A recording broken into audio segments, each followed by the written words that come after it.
Hi, Rashid here. Welcome back. Today we are going to do part two of multi-clock kind of sub-series within this STA series that I'm doing right now. These are important concepts, so that's why I thought, okay, I was not planning previously, but I thought it's important that you guys understand these. Okay, so this is part two. Part one was this, and these were the questions. So far, at the time of recording this part two, I saw only one answer. One person answered that. Okay, thank you so much for answering that. But others haven't. So I'm gonna hold on giving you answers for these. So again, don't be shy. It's okay if it's wrong. So answer these questions on the comments of the first one, and then very soon I will give you answers for those. Okay, today we're gonna add a little bit more to it. Remember in the previous one, what we did, we had only this clock defined over here.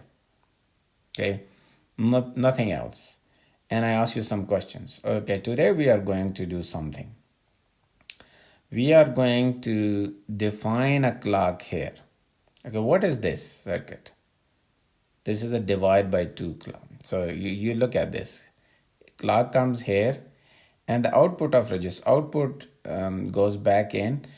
This Q, or if it has a Q bar, typical flip-flops are Q bar, you can connect Q bar to the input, which it's same thing as it's inverting. Okay, and eventually this one is going to drive the clock pin of the flip-flop. Okay, but it's also coming from this side. So what I'm going to do now, I'm going to use this command. So create generated clock. Okay. Dash name, which is the name, a new name of this clock that I'm giving, which is div 2 underscore and underscore clock.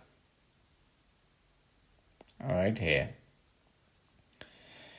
So, and then I say it's divide by 2.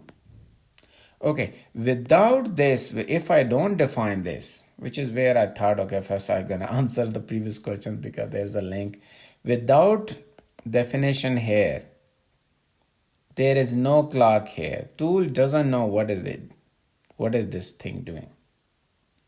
So your clock will stop here. There is, from this side, there is no clock. So I'm kind of giving you answer to the previous one. Okay. So, and this point will be getting clock from here.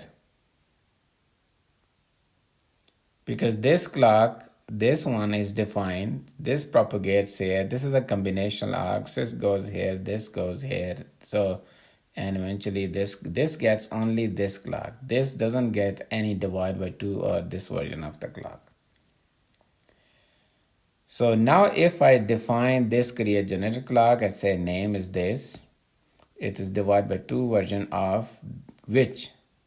So you say divide by 2, but divide 2 of what? This is where this source comes into the picture. So when you say source is this, source of divide by 2 is this one. But you say, okay, ultimately it's come here. And the tool already knows that you have defined this clock here. You don't need to mention this clock name here. So by doing source, it will get that information.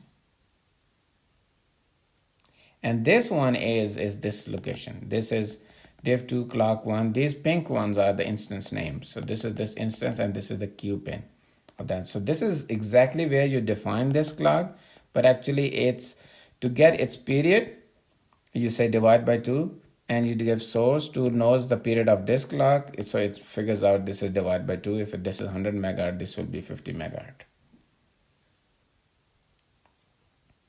All right, makes sense? So I'm going to do, it's the same scenario on this side. If you look at this pin, clock pin of this flip-flop is going back, loop back, and this is it. This means this is divide by 2. This is divide by 2 of which clock? For this clock that is coming into this divider. And this is coming from an OR gate. And from OR gate has timing hours flowing through them. So tool figure out this one goes back to this one. In exactly same way, I have mentioned this. The only thing different between this and this part is this, I'm giving a new name here, and this is a different instance. So it's a div2 clock2. It's instance in the queue pin. Source is exactly same, and the tool gonna figure this out. Okay, do I ask this more questions here? Okay, so when you get your clock here, I did not put these questions. Okay, but I'm gonna put here.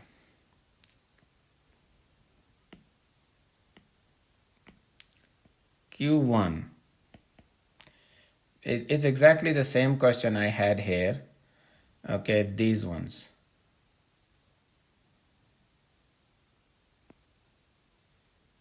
So answer these three questions first for this circuit now.